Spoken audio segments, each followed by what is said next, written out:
Roughly Estimated presents Men versus Women. Here's DeGrasse Tyson. Okay, so now watch. So it turns out, and I've done this, but others have done it as well, but I did it for myself to know it. If you look at world records from world-class athletes, let's say track and field, the 100 meters, men are about 10% faster. 200 meters, 10%. It fluctuates, but on average, it's about 10. The marathon, the men do it about 10% faster, okay? And you look at reflexes, it's about 10% faster. Where you have the biggest differences in weightlifting. But for speed and reflexes, it's about 10% faster. So if you wanted to find out where the top women's athlete would land among men, you look at the data. That is what you look at. You look at the data, and that's what I'm doing here. I've gone and collected all the data for the top 100 performances for each of the events, 60 meters through to the 50 kilometer walk. So from 60 meters to 50k walk, how does it look? And which records are better for men and which records are better for women? But firstly, let's address DeGrasse Tyson's point. Is he correct? His contention is that women are about 10% slower, men are about 10% faster. He's sort of right. He said it moves around a bit. I'd say he's broadly right. If you go on the fastest times, he's about right. If you go on the slowest times, meaning comparing the slowest in the top 100 rank to each other, so you take, for example, let me show you what I mean there. So if we take, for example, the 100 meters, and for women, the world record is 10.49. Quick aside, that should not be the world record for many reasons. There was something wrong with something that day. Flojo was a great athlete, but the wind gauge wasn't working. Everyone in this heat, it was just a heat. It was not even a championship race. And everyone in that race ran personal bests, including Flojo. So at some point, we must recognize that the Flojo record, even though she was talking to Usain Bolt at the start of this video, is just not the real record. In fact, why don't we quickly look at what the real record should be? The real record probably should be Elaine Thompson-Herah with 10.54. That's probably the real world record. So when you look at the world record 10.49 and compare it with the world record 9.58, then the men are 9.5% faster. And in fact, if you look, I've created this measure of which record actually stands out, i.e. how separated is the record from the other performances in the top 100. So you can sort of see where the world record stands out. And what you'll notice is that it mostly stands out for women. There are two exceptions. There's the 60 meters, which is Christian Coleman's world record, which stands out for men, meaning that his world record is substantially better than the other people in the top 100 performances. And in the 200 meters, where Bolt's 19.19 really stands out, and we're going to go and look at those curves. But basically, DeGrasse Tyson's right. It's actually a little bit more than 10%. If you are to look at the average, which I think is a fair thing to look at, it's probably a little bit closer to 12%. So on average, it's fair to say that at the elite level, women are 12% slower than men. It does get quite interesting, however.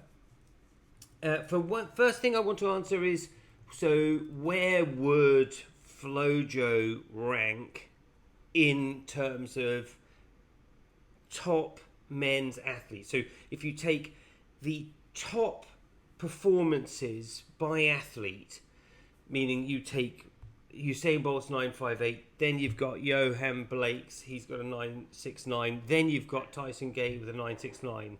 So if you just take their top performances, you don't count, for example, Usain Bolt's 9.63, then Flojo is the equivalent of the 7,797th man.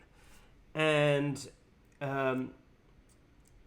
if that does get discounted, then Elaine Thompson, she would be the equivalent of the 9,755th man. So that's the sort of distance that you're looking at if you compare the very best with the very best. In terms of the 200 meters, where the world record, which is also Flojo, with 21.34, that one is that Flojo would be the 11,027th man. So there is a huge difference between men and women in these sports, and that is really not surprising. But what is surprising is how variable the curve for the women's records, for the women's top 100 are. And you can see that here. I've gone ahead and plotted them.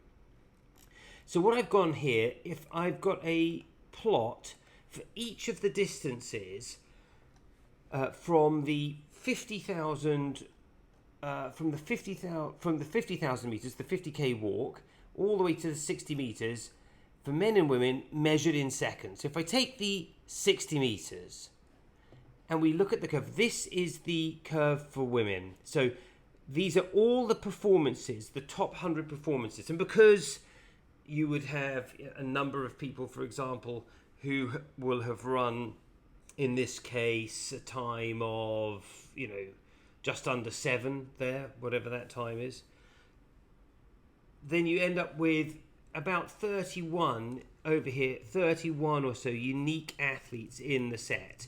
It's actually, for men, it's 34. So there are 31 unique athletes in the top 100 for the 60 meters. There's 21 unique women athletes in the top 100 for 100 meters. Compare that, also 21 for men. But if we look at these curves, what we can see is that the top women are more superior to the top men in all but 2 cases, the 60 meters and the 200 meters. And that is as evidenced by the steepness of this curve. So I'm going to show you what I mean, and then we'll layer them on top of each other. So this is the 100 meters, the top 100 performances. There's Flojo. The colours are how recent the performance was. Flojo was in the 85 to 89 5-year bracket. She ran that in 1988. Second place, Elaine Thompson-Herah in 2021. And you can compare that with the 100 meter for men here. There's Bolt's 958. There's his 963. Then you've got Blake and Tyson Gay and Asif Appel and Justin Gatlin. Those are the only men under 9.75 seconds. They ran a few 975s between them, and then you get into the best of the rest, Fred Curley, Christian Coleman, etc. So you can see here that Flojo's record dramatically stands out, but it's not so obvious because you can see that so also does Bolt's. So let's look at another case. I'm going to go and look at the case of the 1500 meters. This is the curve. Let's make it the mile, for the mile. This is the curve for the mile for women. So they're taking about 260 seconds here. 240 seconds is a 4-minute mile. Faith Kipyegon's about to attempt to do that, I think, in June, about a month away. And this is it for men. So you can see here that Kipyegon is simply out of this world. She is completely disconnected from all the other top elite athletes. And this is a feature that you continuously see in the women's curves. Here's the 400 meters, where you have Marita Koch. I mean, this really, I think, is great evidence for the use of performance-enhancing drugs. These performances are out of line. They're old and they're out of line. So you have Flojo's record, which has always been questioned for a number of different reasons, including performance-enhancing drugs. But I think, this East German bloc here, it's pretty clear that something was going on. So all of this to say, when you get out to the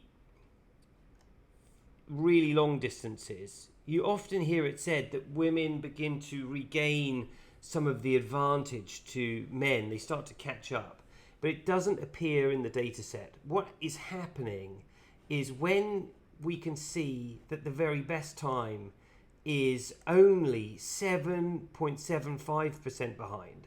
So if you think about that, the average is 12%. In the case of the fastest marathon time, women are only 7.75% behind. But that doesn't tell the whole story, because in fact, on average, they're 11% behind. And it would be a little bit further if we were to just take the 50th rank. Because look how steep the curve is compared to the top 100 performances by men. Very, very tightly bunched. And then, as is a feature with all the data sets, to get into the true elite of the elite of the elite, you really start to separate yourself. And so we have here the 50-kilometer walk, which is probably the starkest example. And look, one performance here by Yelena Lashmanova in 2020, just absolutely head and shoulders above the field, just like Faith Kippion. Let's look at the marathon. So the marathon for women, kind of a standard angle curve there, but then the top performances are just unbelievably out of this world compared to the other performances. So it just seems that at the very, very top of the women's events in running, they are far more separated from the best of the rest. And we're talking the most elite athletes in the world. And so I do think that it does show that there is this feature with women's elite running, that in general they have a top echelon which is just that much better than the rest, whereas the men are much more tightly grouped, and then they do all have that feature where, to be the best of the best, you get that great big steepening. But it's really something to look at. And here's the 200 meters, which is the other way, because the men's record is way better than the women's record if you're comparing it to the average of the set. And you can probably, if we were to layer that on top of that, which I can go and do. So if I am to say, right, this is if I bring the men's here to the women's and I align them so that the best is lined up, you can see that's a very close match. You can really see that's a close match. Let's go here, and what we should see, yeah, I mean that is, yeah, what you should see is that the men's, you see, are slightly higher than the women's in terms of their distance from the record. Let's do that for the 400 here. So we have here, this is the women's time, because you can see there's 48 seconds, and the world record for women's just under 48, the only person under, Maria Koch. And I bring that there, and you can see, look how high that curve is. Now, to think of it another way, we can line up the 50th ranks here, and now you can see how Koch is just blowing away that 50th rank. So I think it's best I leave it there. I've got loads and loads of data, which I'm going to use for other videos, just to see if we can explore more about this feature where the very top women are really separating themselves from the rest.